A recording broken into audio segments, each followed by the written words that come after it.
Voilà, donc simplement, je disais que voilà, après le webinaire de la semaine dernière qui était plutôt donc, dédié à la définition du trouble du déficit de l'attention avec ou sans hyperactivité, ce soir, grâce au docteur Lasserre, on va plutôt être sur des cas pratiques une fois que l'enfant a été diagnostiqué.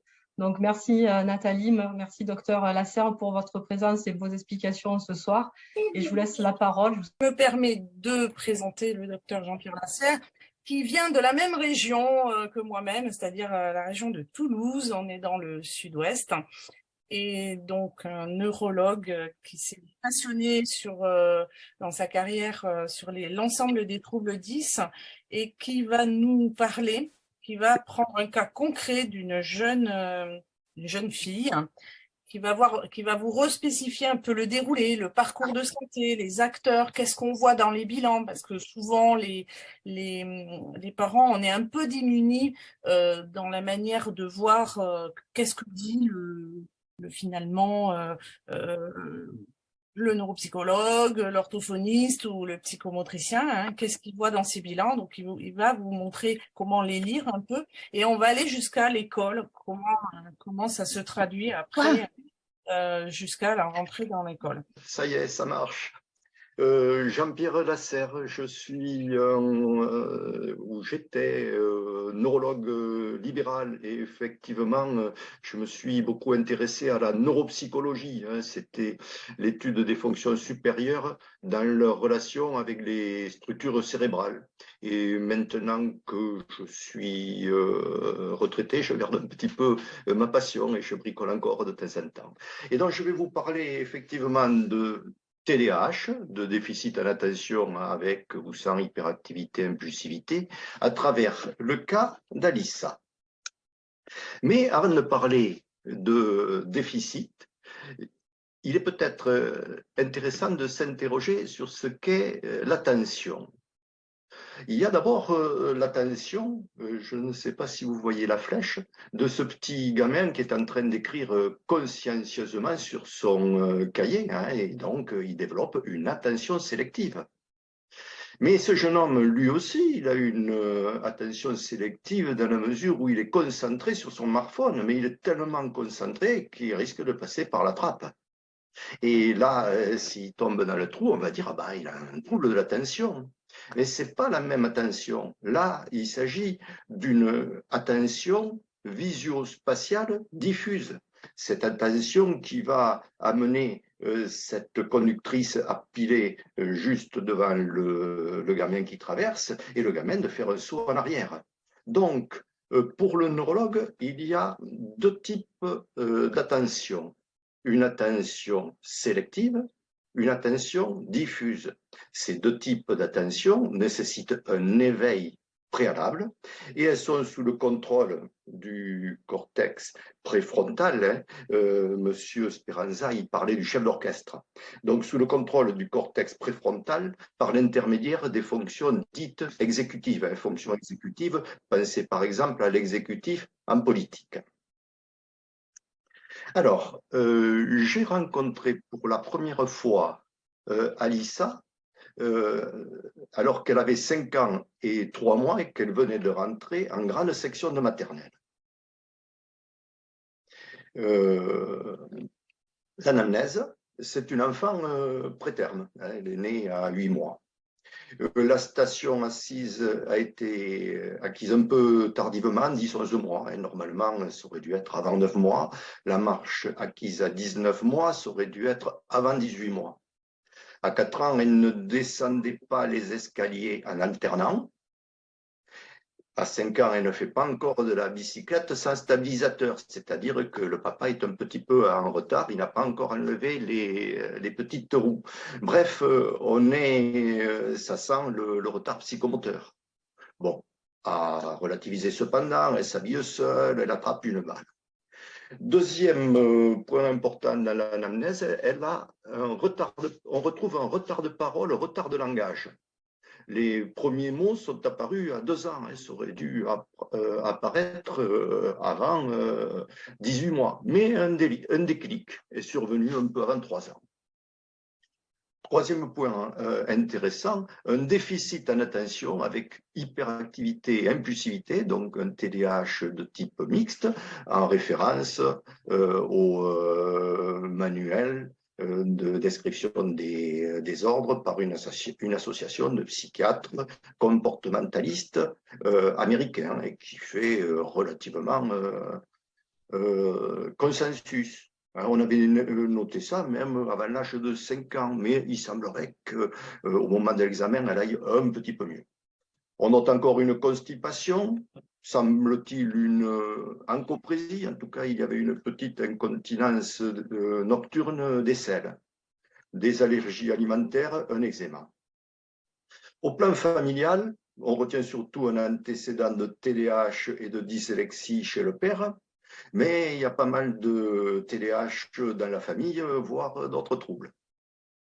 L'enfant bénéficie d'un suivi psychomoteur au CAMS. L'examen neurologique, qui va être succinct, hein, on va regarder l'audition, rien à signaler, la vision, rien à signaler. Les réflexes ostéotendineux, hein, vous voyez la dame qui tape sur les genoux ici, ils sont en place. Ils sont symétriques, ils n'ont pas de caractère de vivacité, bref, ils sont normaux. Hein, il n'y a rien à l'examen neurologique standard lui-même. L'enfant descend maintenant plus ou moins bien les escaliers en alternant, mais on trouve ce qu'on appelle des soft signes, des signes mots, des signes mous. Par exemple, l'équilibre unipodal, il est maintenu que 4 secondes à droite et à gauche, alors qu'on attend 10 secondes à 5 ans. L'enfant exécute 7 sauts à cloche-pied à droite, 3 seulement à gauche. Et la normale, c'est 10. Hein. Donc, quelques petits soft signes. Au plan de l'attention, j'ai proposé un questionnaire abrégé de Conners. Conners, il fait des questionnaires depuis les années 78, je crois. Alors, les premiers, c'était des questionnaires qui étaient destinés aux parents et aux enseignants, avec un certain nombre de questions. Je crois qu'il y en avait 40 pour les enseignants, il y en avait plus pour les parents. Puis, bon, il a évolué. Il y a eu un Conners 2 en... donc c'était 78, ça devait faire 97. En 97, il a sophistiqué ses questionnaires et sont apparus des questionnaires abrégés, comme ici 10 questions.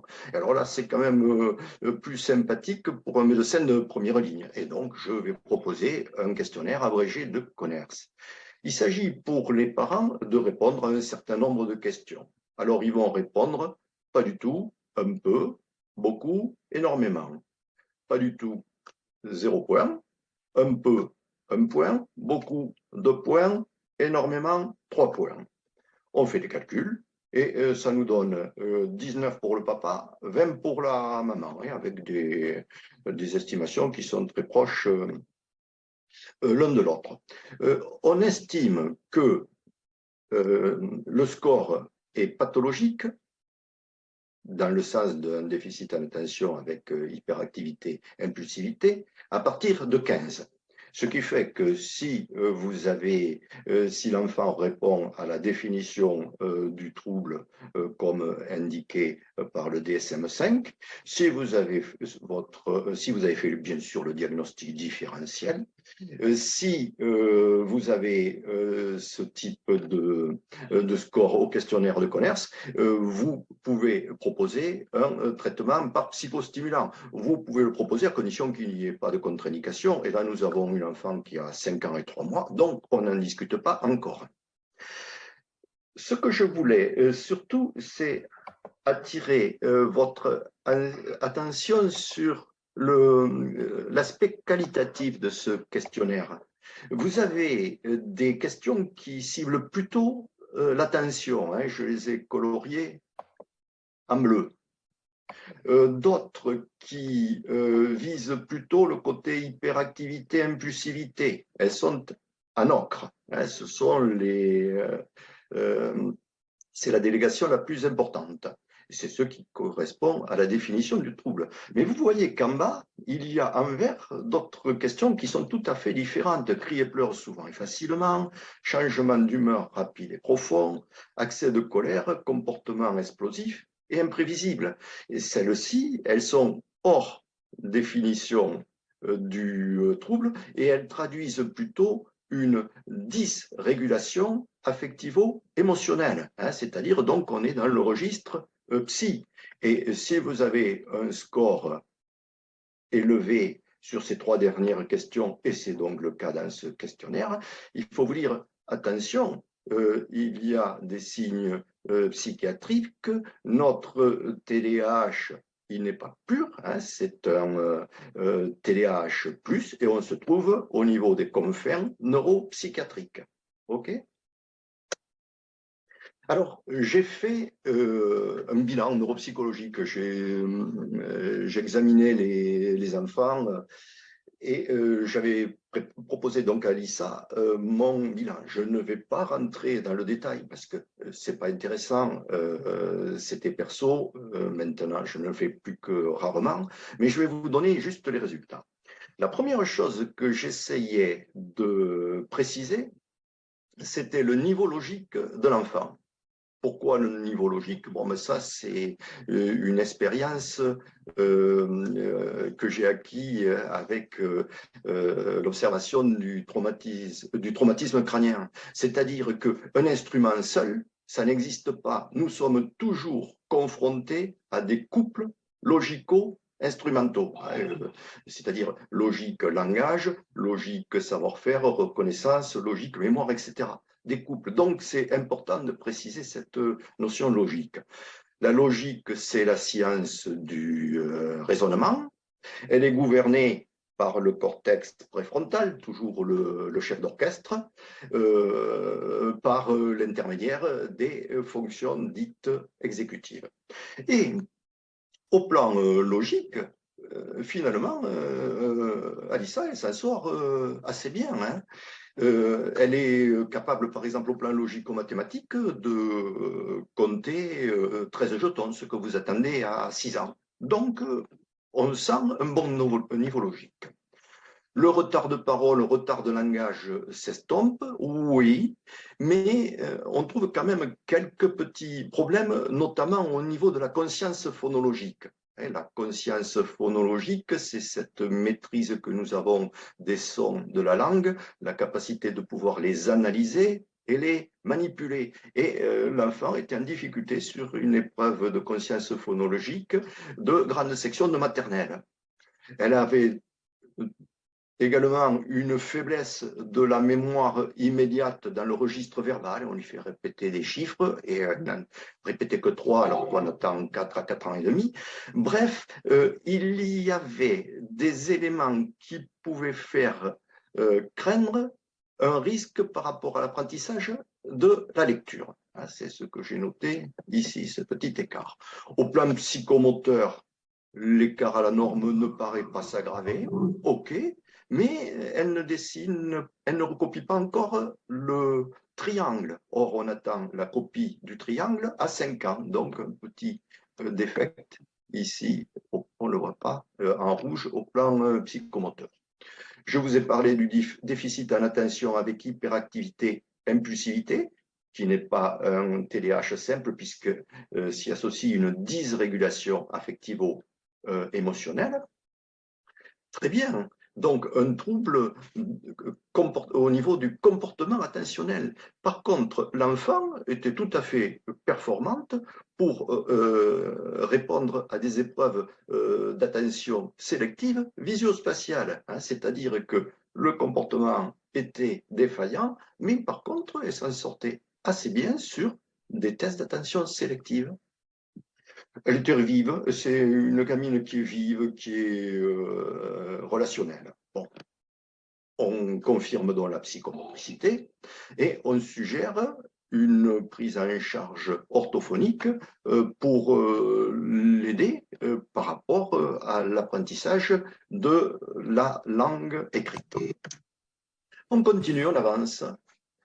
On arrive maintenant elle n'a pas tout à fait suivi 6 ans, elle se trouve maintenant entre grande section de maternelle et CP, donc c'est les congés d'été.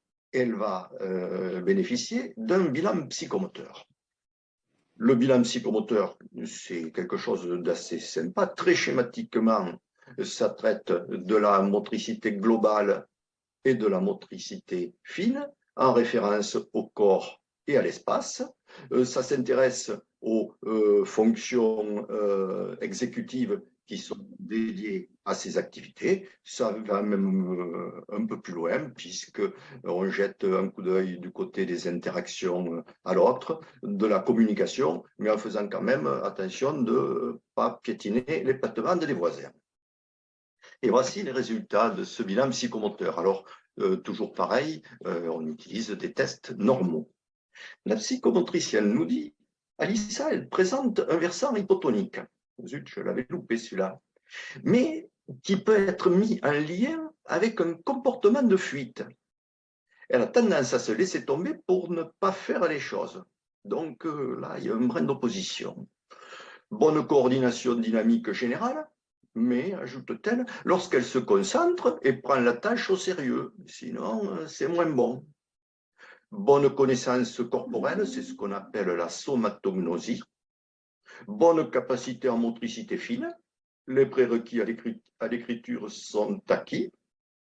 Et la petite surprise, bonne capacité visio-constructive. Hein, on lui a demandé de, je ne sais pas si vous la voyez en entier, de recopier cette figure complexe qui s'appelle, c'est la figure de Rett type B. Et elle s'en sort relativement bien, hein, puisqu'elle obtient un score correspondant au centile 70, alors que la moyenne, c'est le centile 50. Hein. Donc, ça rattrape un petit peu l'échec au losange lors de mon bilan précédent. La mémoire visuelle est normale. Hein, on a redemandé de redessiner ce dessin au bout de 3 minutes. Les capacités d'organisation temporelle sont adaptées. La psychomotricienne nous dit mémoire immédiate et de travail efficiente. Alors la mémoire immédiate, c'est la rétention de l'information. La mémoire de travail, c'est la capacité de retenir, mais aussi de manipuler l'information. Et les deux sont satisfaisantes, mais sans préciser si on est dans le registre verbal ou dans le registre visuel. Et je soupçonne que, compte tenu qu'elle avait une faiblesse de la mémoire immédiate dans le registre verbal, elle a compensé avec le côté visuel. La psychomotricienne nous confirme la bonne qualité de l'attention visuelle, donc un déficit en attention, mais on s'en sort assez bien au niveau des tests papier-crayon, question attention sélective. Une attention auditive dans la norme, mais à la touche, elle ajoute, quand la tâche est sans intérêt pour elle, elle a tendance à se disperser, le déficit en attention. Et donc, elle va proposer un suivi psychomote pour gagner en aisance motrice. Pour apprendre à exprimer ses émotions, limiter l'intolérance à la frustration et les colères. Et là, donc, elle tope sur le côté dysrégulation affectivo-émotionnelle avec l'intolérance à la frustration et les colères, pour étendre les capacités attentionnelles et suivre un certain nombre de recettes qu'elle va proposer. Ça va? Je continue. Ici, nous sommes, je pense, en début CP, octobre 2020. Elle va bénéficier d'un bilan psychologique qui va être réalisé par une psychologue spécialisée en neuropsychologie. Ça donne parfois des bilans assez superposables aux miens. En fait, les propositions de la psychologue vont être différentes. Elle va nous proposer un WISC, le WISC 5. Le WISC 5, c'est un test d'intelligence générale. Mais ça ne mesure pas toutes les intelligences. Par exemple, vous n'avez rien sur l'intelligence des mains, vous n'avez rien sur l'intelligence relationnelle, et ça teste plutôt les intelligences intellectuelles. Alors, le QI total, je ne le vois pas bien sur mon schéma, mais de mémoire, il est à 104. Les différents sous-tests ne sont pas très écartés de cette moyenne, puisque le plus mauvais est à 97 et le meilleur à 109. Hein. Donc, l'appréciation du QI total est relativement bonne. L'indice de compréhension verbale est pile poil à la normale. L'indice visio-spatial 97, hein, on n'est pas loin de 100. L'indice de raisonnement fluide, ben, c'est là qu'Alissa a ses meilleures performances, il est à 109. L'indice de mémoire de travail, il est un petit peu sous-décalé, c'est-à-dire il est à 97. Donc, je pense que la faiblesse de la mémoire immédiate dans le registre verbal a dû quand même pénaliser ce test. Et ensuite, l'index de vitesse de traitement, je ne le vois pas bien, mais il est aux alentours de 108.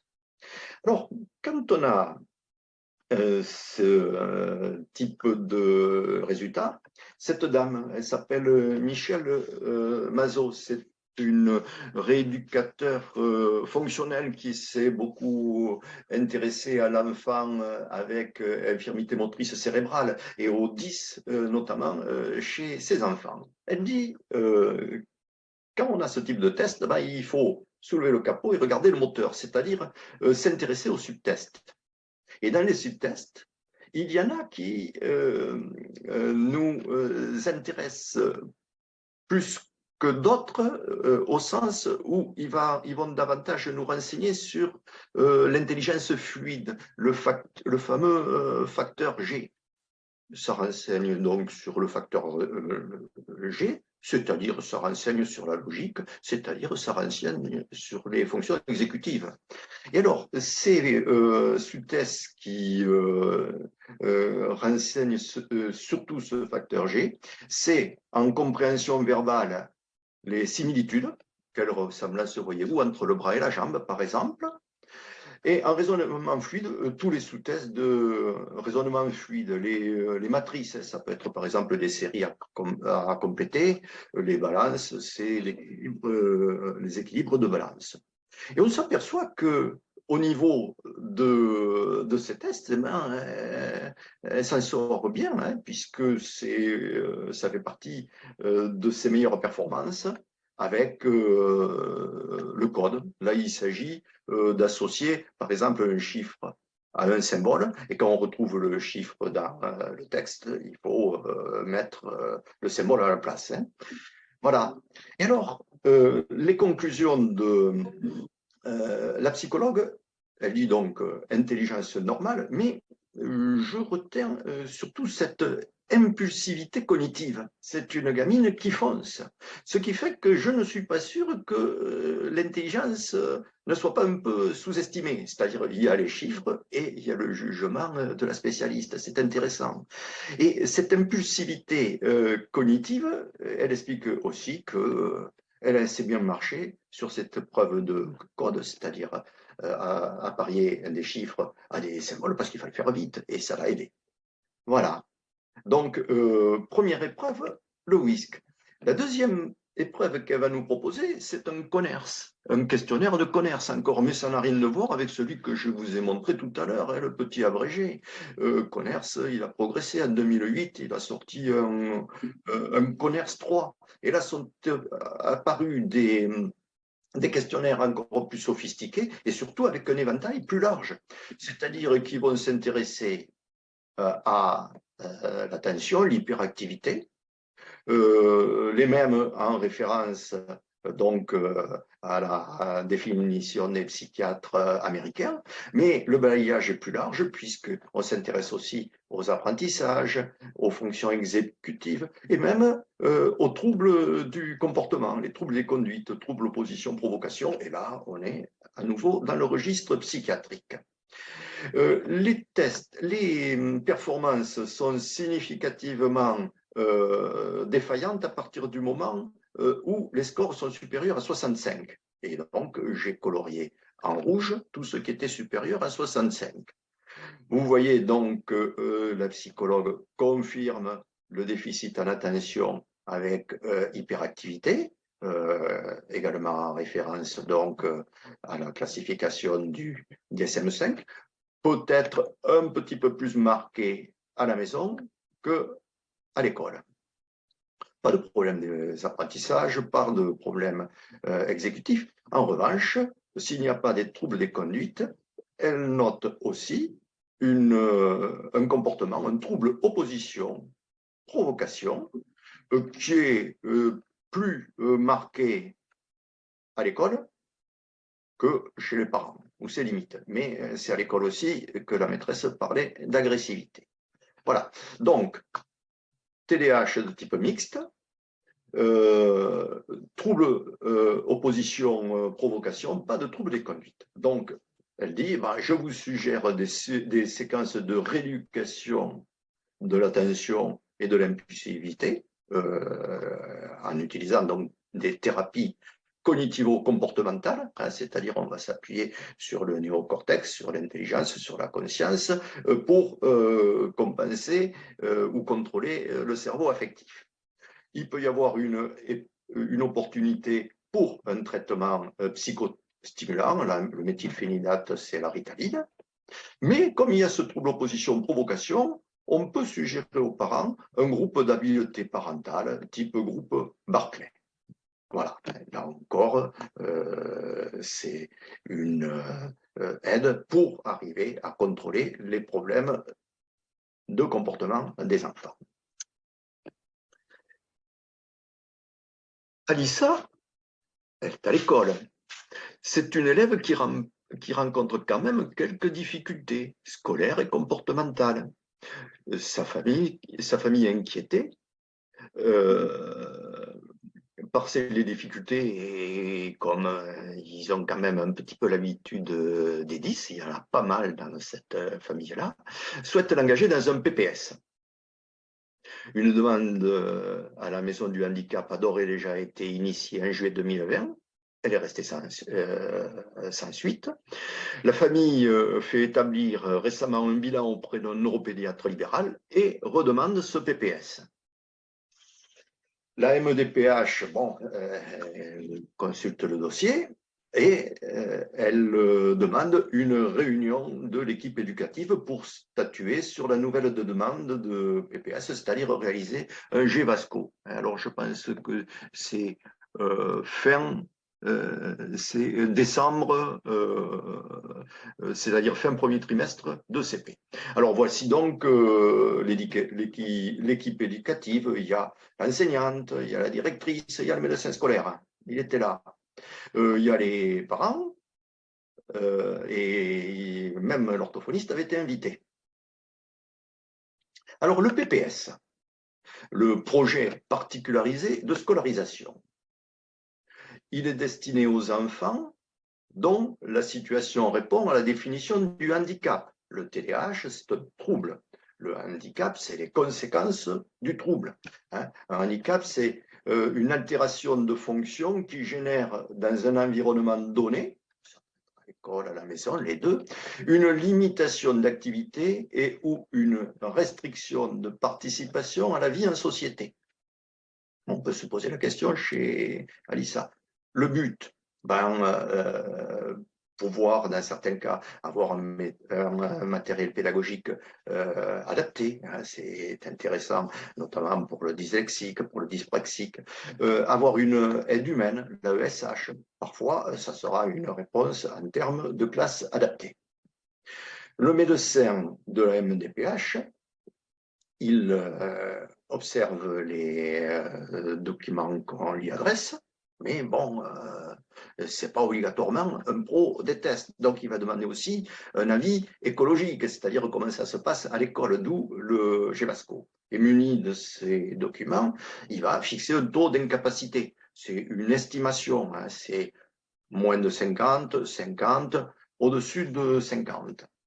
En fait, le PPS, il dépend moins de ce taux que de la situation de l'enfant. Et la situation de l'enfant, elle est assez bien résumée par l'HAS en 2018 par ce schéma.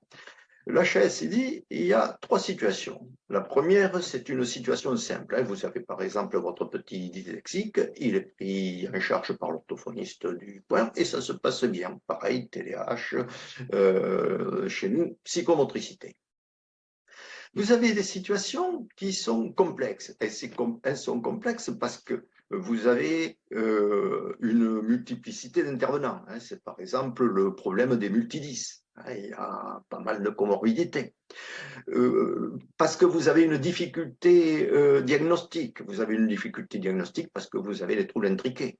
Parce que vous avez des comorbidités. En particulier, vous avez un trouble 10 et une comorbidité dans la sphère émotionnelle ou comportementale. C'est ce qui se discute quand même chez Alissa. Ou alors, situation complexe parce que tout simplement l'enfant il n'a pas répondu à la demande de première intention. Ensuite, troisième situation, la situation très complexe, je n'en parle pas, là c'est la demande au centre référent. Et alors, non, voilà notre équipe éducative qui se réunit pour apprécier les compétences de l'enfant au niveau des apprentissages. L'enseignante dit, Alissa, elle a un niveau CP. Alors, on n'est qu'en décembre de CP. Elle commence à déchiffrer. Elle sait faire les exercices demandés, mais elle ajoute, elle a du mal à se mettre seule au travail. Il y a un problème de starter là, si l'enseignante ne va pas la voir. Et puis, lorsqu'elle n'a pas envie, l'exercice ne sera pas fait ou très mal, donc on retrouve l'opposition. L'écriture autonome est encore difficile. En maths, elle peut, mais ne va pas le faire d'elle-même, toujours le problème de starter. Elle connaît les continuums numériques, les nombres, elle sait dénombrer. Je vous avais dit qu'à 5 ans, elle était capable de compter 13 jetons, mais les calculs, ça reste compliqué parce qu'elle n'est pas forcément très attentive. Donc, attention, trouble du comportement. L'orthophoniste, malheureusement, je n'ai pas son bilan, mais elle dit donc à cette réunion, bonne évolution du langage oral, les prérequis au langage écrit sont normalisés. Je traduis, ça veut dire que maintenant, elle maîtrise mieux sa conscience phonologique. Peut-être qu'elle a amélioré sa mémoire immédiate, peut-être que l'accès au stock des mots lui apparaît satisfaisant. Et donc, en synthèse, eh ben, nos gens ils vont avoir tendance à relativiser les difficultés. Ils vont dire nous ne sommes après tout qu'en début CP. Il est normal que la lecture et l'écriture soient encore difficiles. Les maths, c'est plus compliqué, mais il y a les troubles de l'attention. Et donc, le médecin scolaire qui était présent, il dit bon, ben, l'enfant relève de la prise en charge psychomotrice. Et le dossier repart pour la MDPH, et vous devinez donc les conclusions de la MDPH. Alissa a bénéficié d'un deuxième bilan orthophonique, c'est pendant les grandes vacances entre le CP et le CE1, donc après un an de lecture. Bon, il est réalisé par la remplaçante. On aurait préféré que ce soit la personne qui avait l'habitude de la suivre qui conclut. En 2021, on apprend qu'elle a été placée sous Ritaline, c'est-à-dire un psychostimulant, 5 mg matin et midi. La dose n'a pas été augmentée depuis. Depuis, Alissa est décrite par son entourage plus calme et plus posé, mais pouvant connaître des accès soudains de colère. Et, ajoute l'orthophoniste, inexistant auparavant. Là, je ne suis pas tout à fait d'accord parce que ça avait été pointé par les parents au premier questionnaire de Conners en grande section, ça a été pointé par la psychomotricienne et ça a été pointé par la psychologue. Donc, peut-être qu'il y a une majoration des accès de colère. Et il faut s'en méfier parce que ceci, ce sont les effets secondaires de la ritaline. Et parmi ces effets secondaires, on peut avoir une accentuation du comportement agressif. Donc, un traitement, ça se surveille. Je vous fais juste remarquer au passage qu'il est parfois décrit des retards de croissance chez l'enfant. Je le signale parce que la dernière fois que j'ai vu Alissa, elle m'a dit, tu sais, je suis petite, tu trouves. Donc, c'est quelque chose qui la préoccupe et c'est bien qu'une consultation soit faite à ce niveau-là. Le bilan orthophonique, proprement dit, c'est un bilan assez global, mais qui va centrer dans ce cas-ci sur le langage écrit. Donc, notre orthophoniste, elle va apprécier les capacités d'Alissa en référence à un schéma fonctionnel de la lecture. Alors, je vais vous montrer un peu comment ça se passe. Quand vous lisez, vous captez une information dans votre champ visuel, c'est-à-dire il y a une concentration attentionnelle sur l'information que vous traitez. Cette information, elle va remonter par les voies visuelles à la partie postérieure de votre cerveau, principalement du côté gauche, où elle va bénéficier d'un décodage visuel. C'est-à-dire les lettres, les mots vont être décodés en tant qu'image. Ensuite, l'information elle va pouvoir bénéficier d'un double traitement. Premier type de traitement, il va y avoir une transformation de la lettre en son et on va arriver à la compréhension à partir de la forme orale. C'est la voix du b.a.-ba de l'enseignant, c'est la voix de l'assemblage de l'orthophoniste. Et deuxième voie, il va y avoir un accès direct au sens à partir d'une forme visuelle normalement décodée. C'est la voix du global pour l'enseignant, c'est la voix de l'adressage pour l'orthophoniste. Il existe des variantes à ce niveau-là, je n'y rentre pas. Il va y avoir au niveau des tests des propositions qui vont je vais me répéter, tester plus finement la voix du b.a.-ba et la voix du global. Par exemple, la voix du b.a.-ba, on la sollicite particulièrement avec la lecture ou la dictée des mots qui n'ont pas de sens, des non-mots. On parle aussi de logatome. Teste plus spécifiquement la voix du global, la lecture des mots irréguliers. Par exemple, monsieur, femme, oignon. Et c'est vrai que la forme orale ne correspond pas à ce qui est écrit. C'est donc les mots irréguliers. Alors, notre orthophoniste fait passer son test et elle va nous donner les résultats. Alors, vous voyez ici, il y a marqué par exemple 0,18 écart type. Je vais vous expliquer un petit peu. Admettons que je vous fasse par exemple passer une dictée. Je relève les copies et je vais obtenir des notes de 0 à 20. Je suis sévère, je vais un peu saquer. Mais si je fais la moyenne, je vais avoir aux alentours de 10. Donc, ce n'est pas si mal que ça. Seulement, tout le monde n'a pas 10. Vous avez une dispersion autour de la moyenne. Et cette dispersion, elle est appréciée à l'aide des écarts-types. Et on estime qu'on rentre dans la pathologie à partir de moins 1,65 écart-type. À moins 1,65 écart-type, vous avez un trouble léger. Entre moins 1,65 et moins 2 écart-type, vous avez un trouble modéré. Au-delà de moins 2, vous avez un trouble sévère. Au-delà de moins 3, vous avez un trouble massif. Règle que j'ai adoptée chez Michel Mazot. Alors, quand on regarde les résultats d'Alissa, finalement, il n'y a aucune performance qui se trouve dans le rouge. On note bien un petit peu de négatif. C'est vrai qu'on les a plutôt du côté du b.a.-ba, comme si la voix du b.a.-ba était un petit peu plus laborieuse que la voix du global, mais il n'y a pas de performance ou en lecture ou en dictée qui soit pathologique, d'où la conclusion, pas d'indication à une prise en charge orthophonique. Dès lors, on peut discuter, c'est-à-dire on va se poser des questions. Combien y a-t-il de 10? Quelle est leur gravité?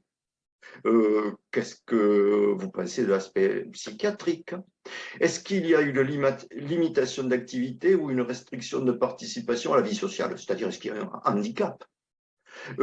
Est-ce que l'impact social est entièrement imputable au 10 et n'est pas en partie imputable à l'aspect psychiatrique?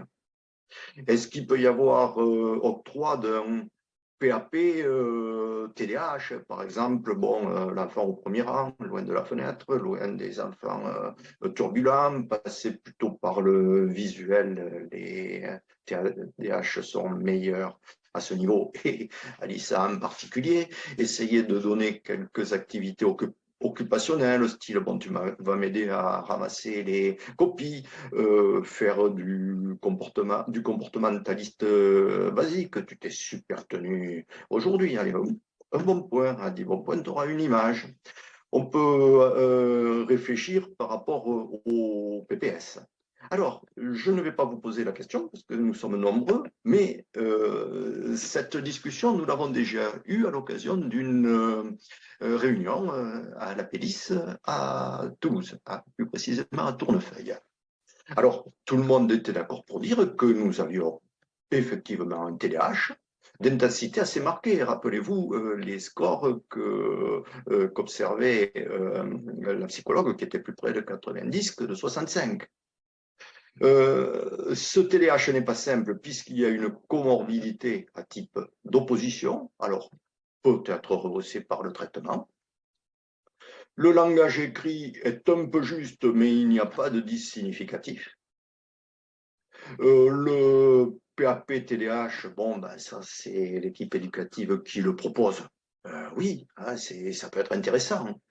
Le PPS, ben, il a été refusé par le médecin de la MNDPH, voir l'évolution en CE1 et avec aussi une nouvelle maîtresse.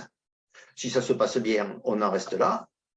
Si opposition, si difficulté en langage écrit, si les difficultés en langage écrit se confirment, on rentre dans la case situation complexe et auquel cas, ben, on renouvelle la demande. Voilà. J'ai revu depuis l'enfant. Ça se passe pas trop mal. Le médicament, il est bien supporté. Les troubles à type d'opposition ne sont pas majorés par le traitement.